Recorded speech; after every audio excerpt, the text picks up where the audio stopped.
Hello, welcome to this channel. In today's video, we want to find the limits of some functions. And we're starting with this exponential function. Find the limit as x tends to 0 of 25 to the power of x minus 1 over 5 to the power of x minus 1.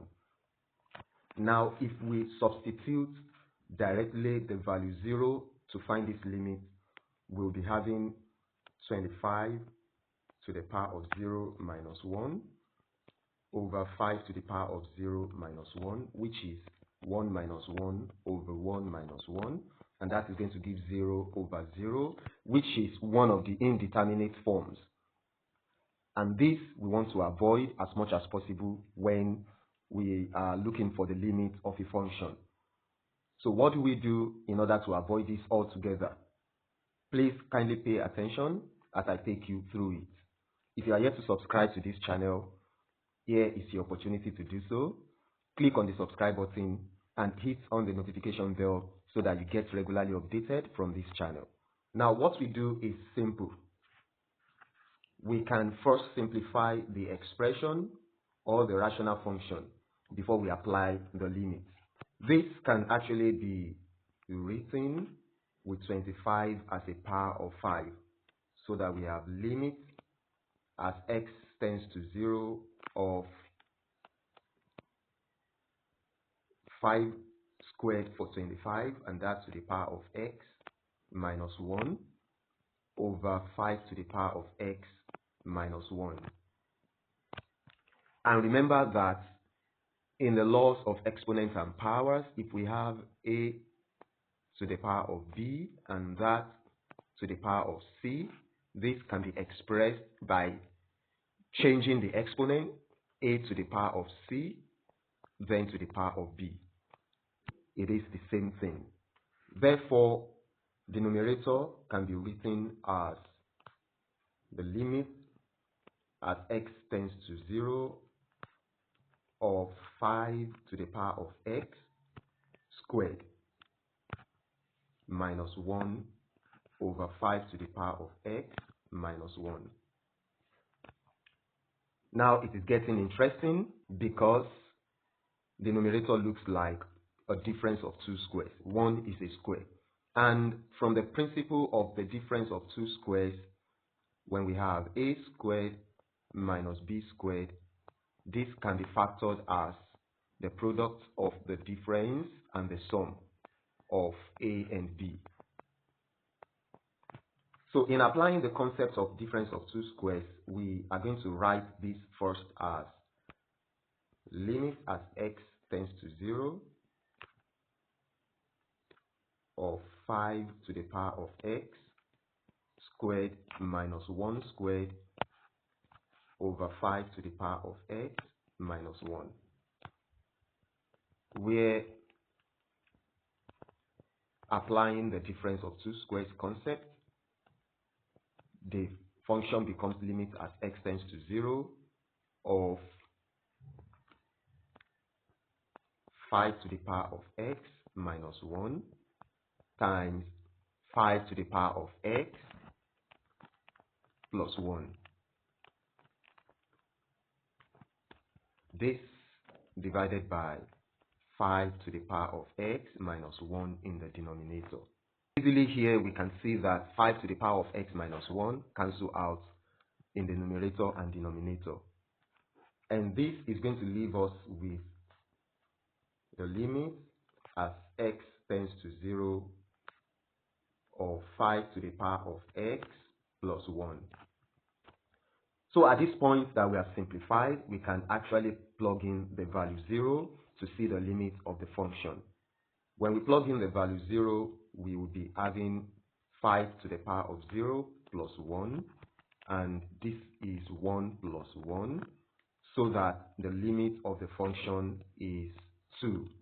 We can therefore conclude that the limit of the original function as s tends to 0, the original function being 25 to the power of x minus 1 over 5 to the power of x minus 1 is actually 2.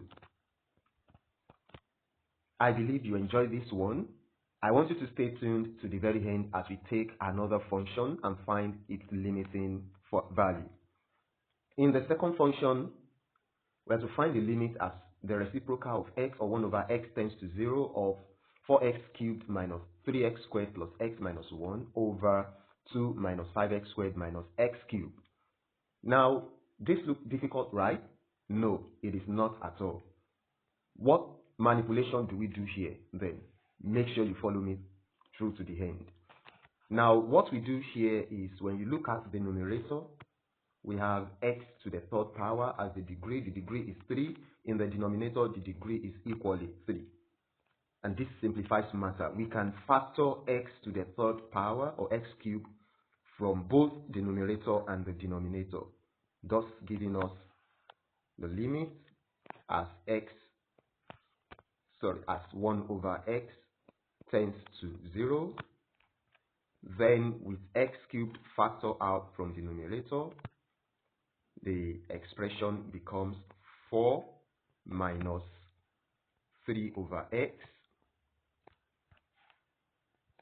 plus 1 over x squared minus 1 over x cubed.